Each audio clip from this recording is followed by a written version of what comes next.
नमस्कार दोस्तों, मैं एक बार फिर आप सभी का स्वागत करता हूं आपके अपनी चैनल वेल्थ रक्षा पर।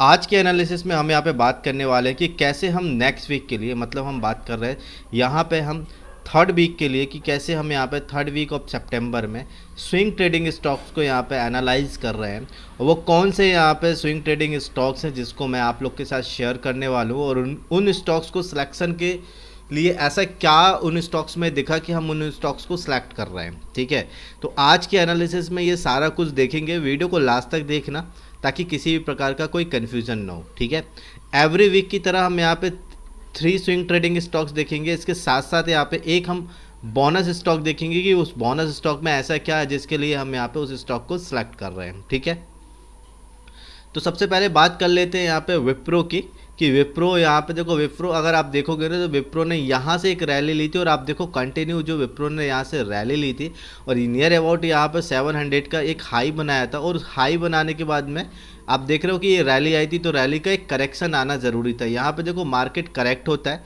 करेक्ट होने के बाद अगर आप देखोगे तो मार्केट ने ये एक लो बनाया करेक्शन का। ठीक है, और यहाँ पे आके एक बेस क्रिएट किया है। ठीक है, ये बेस क्रिएट किया, और जैसे ये बेस शिफ्ट होता है, आप देखो मार्केट क्या कर रहा है। मार्केट है ना, मैं यहाँ पे बात कर रहा हूँ विप्रो की। ठीक है, तो क्या किया, जैसे विप्रो ने ये जो है बेस को शिफ्ट किया, और यहाँ पे आप देखोगे तो हायर हाइज बनाते हुए विप्रो ऊपर निकलने की कोशिश कर रहा है, लेकिन 550, देखो 550 एक लेवल है जहाँ पे ये आया, वापस मार्केट में आप देखो रिट्रेस लिया। ठीक है, लेकिन प्रीवियस लो, ये प्रीवियस लो था, प्रीवियस लो को ब्रेक नहीं किया। ठीक है, अगेन यहाँ पे वापस फिर से जो है विप्रो जोड़ लगाता है, ये जोड़ लगाया, और अगेन अगर आप देखोगे तो 550 के पास अगेन जाता है, और यहाँ पे जाके फिर अगेन एक रिवर्सल लेता है। लेकिन अगर आप देखोगे तो ये अब प्रीवियस लो हो गया, अगेन आप देखो प्रीवियस लो को ब्रेक नहीं किया। ठीक है, लो कहीं भी ब्रेक नहीं हो रहा है, आप ये समझो। ठीक है, सबसे इंपॉर्टेंट जो विप्रो को पिक किया है उसके पीछे का लॉजिक समझ लो।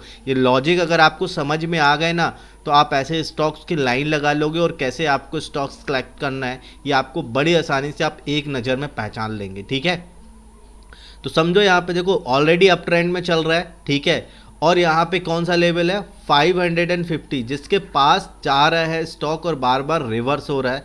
लेकिन जितने भी रिवर्सल ले रहा है वहाँ पे कोई भी लो ब्रेक नहीं हो रहा है। ये इंपॉर्टेंट चीज़ है। ठीक है, समझ में आया, ये जो लास्ट स्टेटमेंट अभी मैंने दिया ये सबसे इंपॉर्टेंट है विप्रो में। ठीक है, ओके, तो 550 के पास आप देखो अगेन आके स्टॉक खड़ा हुआ है। ठीक है, तो क्या होगा, दो ही चांसेस है, ऑलरेडी 1 2 एंड थर्ड टाइम ये ऑलरेडी आ चुका है। जितने बार किसी रेजिस्टेंस को बार बार स्टॉक्स या कमोडिटी कोई भी हिट करती है, उतने बार वो रेजिस्टेंस वीक होता हुआ चला जाता है। वीक होता हुआ चला जाता है मतलब उस रेजिस्टेंस के ब्रेक होने के चांसेस बढ़ जाते हैं। ठीक है, ओके, सो कर क्या सकते हैं, सिंपल है यार। देखो चांसेस तो वेरी हाई है यहाँ पे कि 550 दिस टाइम यहाँ पे ब्रेक होना चाहिए। अगर ये लेवल ब्रेक हो जाता है तो सिंपल है, यहाँ पे हम विप्रो को स्विंग ट्रेडिंग के पर्पज से यहाँ पे बाय करके चल सकते हैं नेक्स्ट वीक में। नेक्स्ट वीक की अगर हम बात करें तो ये जो हमारा 16 सितंबर वाला जो वीक है, ये थर्ड वीक होगा सितंबर का, तो थर्ड वीक ऑफ सितंबर में हम इसको लेके चल सकते हैं। और अगर आप चाहें तो इसको आप लॉन्ग टर्म के पर्पज से भी लेके चल सकते हैं। ऑलरेडी स्टॉक के फंडामेंटल बहुत अच्छे हैं। स्टॉक का अभी अगर आप देखेंगे तो कारोबार बहुत अच्छे चल रहा है, और stock already many of you know that कि ये सॉफ्टवेयर सेक्टर का स्टॉक है, तो रिसेशन के चांसेस तो अभी यहाँ पे दूर दूर तक नहीं है। ठीक है, तो समझ में आ गया क्यों इस स्टॉक को मैं लेके आया हूँ। मैं इस स्टॉक को सिलेक्ट करने के लिए क्या ऐसा लॉजिक मैंने देखा है कि हम इसको नेक्स्ट वीक के लिए पिक कर रहे हैं। ठीक है, चलो बात कर लेते हैं कि इस सीरीज का दूसरा स्टॉक कौन सा है जो यहाँ पे हमने पिक किया है। तो दूसरा स्टॉक अगर बात करें तो वो भी एक बहुत ही दमदार स्टॉक है और बहुत अच्छा स्टॉक है। ठीक है, दूसरा स्टॉक हम यहाँ पे लेके आए हैं JSW स्टील। ठीक है, स्टील सेक्टर का स्टॉक है। यहाँ पे अगर आप देखोगे तो पहले भी एक बार हमने इस स्टॉक को लेके आए हैं, लेकिन अगर आप देखेंगे तो जब फर्स्ट मतलब इसके पहले प्रीवियस जब JSW स्टील को हमने पिक किया था तो JSW स्टील ने वहाँ पे ब्रेकआउट नहीं दिया था। ठीक है, सेम उसी लेवल से वापस आ गया था। वो कौन सा लेवल था, ये वाला लेवल था। ठीक है, अब आप देखो अगेन ये जो एरिया है एक सपोर्ट एरिया है अभी current right now JSW steel के लिए। ठीक है, इसी सपोर्ट एरिया से आप देखो 1 2 3 ठीक है, तीसरी बार स्टॉक जो है अपने हाई को ब्रेक करने जा रहा है और तीसरी बार ही यहाँ पे ये स्टॉक जो है अपने हाई के पास जाके स्टॉप हो गया है या स्टैंड कर रहा है। ठीक है, यहाँ पे जो इम्पोर्टेंट लेवल है वो है 955 का लेवल। ठीक, 955 बहुत ही इंपॉर्टेंट लेवल है JSW स्टील के लिए। अगर ये लेवल ब्रेक होता है अपसाइड में तो आपको बहुत अच्छे टारगेट यहाँ पे देखने को मिल सकते हैं। ठीक है, बट ध्यान रखें कि इस लेवल का ब्रेक होना जरूरी है, जल्दबाजी में कोई भी कहीं पे भी एंट्री नहीं बनाना है। ठीक, उसके अलावा आप देखो JSW स्टील ये एक डायनेमिक सपोर्ट लाइन है जिसको बहुत ब्यूटीफुल तरीके से JSW स्टील फॉलो कर रहा है। ठीक है, जब भी इस सपोर्ट लाइन पे आ रहा है आप देखो यहाँ पे कोई एक रिवर्सल देखने को मिल रहा है JSW स्टील में। ठीक है, समझ में आ गया। एक तो ये डायनेमिक सपोर्ट लाइन जो सपोर्ट कर रही है JSW स्टील को अपसाइड में जाने के लिए। दूसरा अगर आप देखोगे तो ये एक ऑलरेडी सपोर्ट एरिया है जहाँ से सपोर्ट लेके बार बार JSW स्टील अपसाइड में निकल रहा है, लेकिन 955 एक स्ट्रॉन्ग रेजिस्टेंस है जहाँ से बार बार जो है JSW स्टील रिवर्स हो रहा है और अब यहाँ पे अगर आप देखोगे तो फोर्थ टाइम सेम लेवल पे आके स्टैंड कर रहा है। The chances is very high कि 955 नाउ विल ब्रेकआउट। ठीक है, कि ये जो लेवल है वो ब्रेकडाउन हो सकता है। तो इस स्टॉक को अपनी वॉच लिस्ट पे लगा लो और एक बार इस पे आई बना के रखना। मुझे ऐसा लगता है कि ये बहुत अच्छा स्टॉक हो सकता है। सेकेंड थिंग कि जैसे अभी हमने विप्रो की बात की कि विप्रो को आप लॉन्ग टर्म में लेके जा सकते हैं, ठीक वैसे ही JSW स्टील को भी आप यहाँ पे लॉन्ग टर्म के लिए भी लेके जा सकते हैं। ऑलरेडी स्टॉक के बहुत अच्छे फंडामेंटल हैं। ठीक है, बात कर लेते हैं इस सीरीज का तीसरा पिक कौन सा है और यहाँ पे वो तीसरे पिक में हमें क्या देखने को मिल सकते हैं। बहुत ही ज़बरदस्त स्टॉक है टाटा कंज्यूमर। ठीक है, टाटा कंज्यूमर अगर आप देखोगे तो यहाँ पे आपको बहुत कुछ मिलेगा। ठीक है, आप देखो यहाँ पे ये एक डायनेमिक सपोर्ट लाइन है। ठीक है, जहाँ से ऑलरेडी स्टॉक बार बार जो है वो अपसाइड में निकल रहा है या मैं बोलूँ कि इस डायनेमिक सपोर्ट लाइन के स्टॉक बहुत ब्यूटीफुल तरीके से रिस्पेक्ट कर रहा है। तो यहाँ पे ये जो डायनेमिक सपोर्ट लाइन है हमारे लिए एक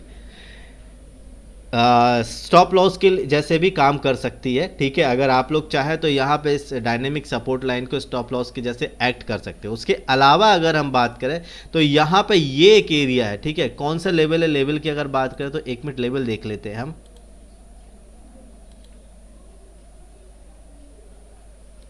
ठीक है, नियर अबाउट 12,040 का एरिया है। ठीक है, 40 के आसपास का एरिया है। तो यहाँ पे अगर ये लेवल आप देख रहे हो ना, ये लेवल ऑलरेडी पहले प्रीवियस एक बार जाके टाटा कंज्यूमर ने इस लेवल को ऑलरेडी हिट कर चुका है। ठीक है, और वहाँ से एक रिवर्सल आया था और रिवर्सल आने के बाद में आप देखो सेकेंड टाइम भी सेम लेवल पे जाके यहाँ पे हिट कर चुका है। इसके बाद आप देखोगे तो स्टॉक जो है वो अगर मान लो कि इस लेवल को ब्रेक नहीं कर पा रहा था और स्टॉक में अगर पोटेंशियल नहीं था तो कहीं ना कहीं इस तरीके से स्टॉक को डाउनफॉल करना चाहिए था, लेकिन स्टॉक ने देखो आपको डाउनफॉल नहीं किया। स्टॉक यहीं पे आके कंसोलिडेट कर रहा है। ठीक है, कंसोलिडेट करने से हमें वो एक चीज़ तो कंफर्म हो जाती है कि स्टॉक में अभी स्ट्रेंथ काफ़ी है। ठीक है, जैसे ही ये लेवल कटेगा मतलब 1242 का लेवल अपसाइड में जैसे ही ब्रेक होता है आप यहाँ पे देखोगे कि आपको बहुत अच्छे टारगेट देखने को मिल सकते हैं और नियर अबाउट मैं आपको ये बोल सकता हूँ कि 50 to 60 पॉइंट्स तो आपको 1 वीक में ही आपको बड़े आराम से स्टॉक दे सकता है। ठीक है, इतना पोटेंशियल अभी इस स्टॉक में है। ठीक है, और जैसे कि अभी हमने दोनों स्टॉक देखे हैं प्रीवियस विप्रो एंड इसके बाद में जो हमने बात की यहाँ पर JSW स्टील, अगर आप ये दोनों स्टॉक देखोगे तो दोनों स्टॉक के फंडामेंटल स्ट्रॉन्ग है। ठीक वैसे ही यहाँ पे आप टाटा कंज्यूमर के भी फंडामेंटल देखोगे तो ये भी बहुत अच्छे यहाँ पे आपको फंडामेंटल देखने को मिलेंगे। मेरा कहने का मतलब ये है कि अगर आप चाहें तो टाटा कंज्यूमर को भी एज अ लॉन्ग टर्म लेके जा सकते हैं। ठीक है, तो गाइस अभी हमने जो तीनों स्टॉक देखे ये रेगुलर सीरीज के स्टॉक्स थे। जैसे कि हम यहाँ पे एवरी वीक स्विंग ट्रेडिंग जो स्टॉक्स देखते थे उसमें 3 स्टॉक्स हम यहाँ पे लेके जाते थे जिनको हम नेक्स्ट वीक में एज अ स्विंग ट्रेडिंग के लिए यूज़ करते हैं। ठीक है, ओके, सो ये ऑलरेडी हमने यहाँ पे डिस्कस कर लिए हैं। ठीक है, इस बार अगर आप देखोगे तो ये तीनों स्टॉक बहुत ही अच्छे स्टॉक्स हैं और बहुत अच्छे इनका फंडामेंटल भी है। ठीक, बात करते हैं चौथा बोनस स्टॉक की कि वो चौथा बोनस स्टॉक कौन सा है जो हमें नेक्स्ट वीक में अच्छे रिटर्न दे सकता है। देखिए जो हमारा बोनस स्टॉक होता है ना वो मैक्सिमम टाइम पे आप देखोगे ना तो वो स्मॉल कैप कैटेगरी का स्टॉक होता है। ठीक है, स्मॉल कैप कैटेगरी के स्टॉक का क्या फ़ायदा मिलता है, यहाँ पे फ़ायदा और नुकसान दोनों है। ठीक है, थोड़ा सा इस चीज़ को समझ के चलो। स्मॉल कैप स्टॉक आपको एक तेज़ी देगा, और अगर आप देखोगे तो ठीक वैसे ही वो यहाँ पे गिरावट भी देता है, मतलब जिस तरीके से स्मॉल कैप बढ़ता है उसी तरीके से गिरता भी है। ठीक है, बट अगर आप देखोगे कि इन तीन स्टॉक की कॉम्बिनेशन, क्योंकि जो तीन स्टॉक ऑलरेडी हम देखते हैं वो कहीं ना कहीं अगर आप देखोगे तो लार्ज कैप कैटेगरी के स्टॉक होते हैं। लार्ज कैप कैटेगरी मतलब जिसमें रिस्क बिल्कुल कम होता है। ठीक है, बिल्कुल भी कम होता है। अगर आप लॉन्ग टर्म में लेके जाओगे तो लार्ज कैप आपको कभी भी नुकसान नहीं देता है। ठीक है, तो यहाँ पे एक अगर आप स्मॉल कैप ले रहे हो तो आप चारों स्टॉक देखोगे कि तीन आपके हो गए लार्ज कैप और एक होता है आपका स्मॉल कैप का स्टॉक। तो आपका यहाँ पे क्या होता है कि कॉम्बो बन जाता है। ठीक है, अगर ये आपको कभी लॉस भी देगा ना तो आपको ये जो तीन स्टॉक है ये आपके इस लॉस को रिकवर कर देंगे या बैलेंस कर देंगे, आपको लॉस में नहीं जाने देंगे। ठीक है, तो बहुत मतलब ये मैं क्यों बता रहा हूँ, क्योंकि एक हमारे यूज़र है उनका ये कमेंट आया था, ये कमेंट उन्होंने वो भी पर्सनली किया था कि ये जो स्मॉल कैप के स्टॉक है ये रिस्की होते हैं। यस, ऑफकोर्स रिस्की होते हैं, लेकिन मैं स्मॉल कैप के ऐसे भी स्टॉक नहीं लेके आता हूँ कि जिनके फंडामेंटल एकदम ख़राब है या जो स्टॉक को हमारे लिए रिस्की हो सकते हैं। ठीक है, अच्छे स्टॉक जैसे लास्ट वीक में अगर आप देखेंगे तो हमने यहाँ पे लेके आए थे नारायण हृदयालय। ऑलरेडी स्टॉक अपने आप में बहुत है, पर पता नहीं क्यों वो अभी भी जो है वो स्मॉल कैप के अंतर्गत आता है। ठीक है, अभी जो हम बात करने वाले हैं हमारा जो फोर्थ बोनस स्टॉक है, वो बोनस स्टॉक देखेंगे तो सीएट लिमिटेड। ठीक है, ऑलरेडी आप सभी को पता है कि सीएट जो है वो टायर इंडस्ट्री में डील करता है। ठीक है, और अगर आप इस स्टॉक को देखोगे ना, इस स्टॉक के फंडामेंटल भी इतने ज़्यादा बेकार नहीं कि आप इसको लॉन्ग टर्म में नहीं लेके जा सकते हो। ठीक है, ये स्टॉक को आप लॉन्ग टर्म में भी लेके जा सकते हो। ठीक है, क्या लॉजिक है इस स्टॉक का सबसे पहले समझते हैं। आप देखो ये एक डायनेमिक सपोर्ट लाइन है।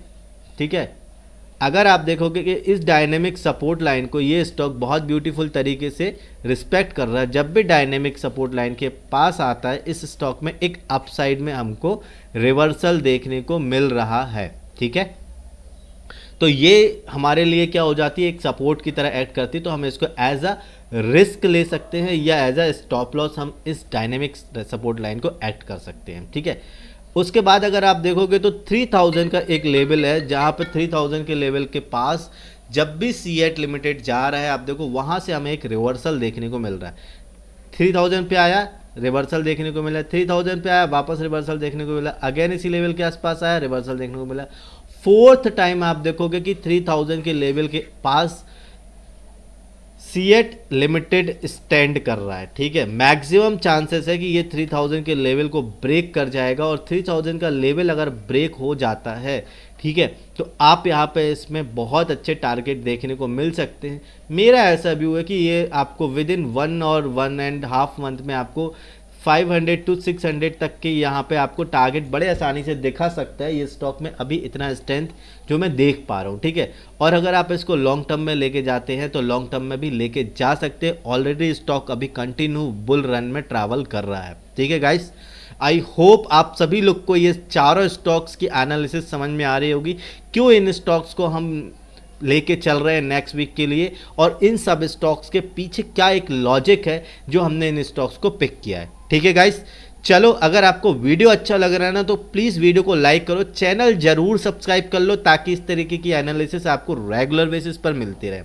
मिलते हैं नेक्स्ट वीडियो में, तब तक के लिए बाय बाय, अपना ध्यान रखो, have a profitable trading journey.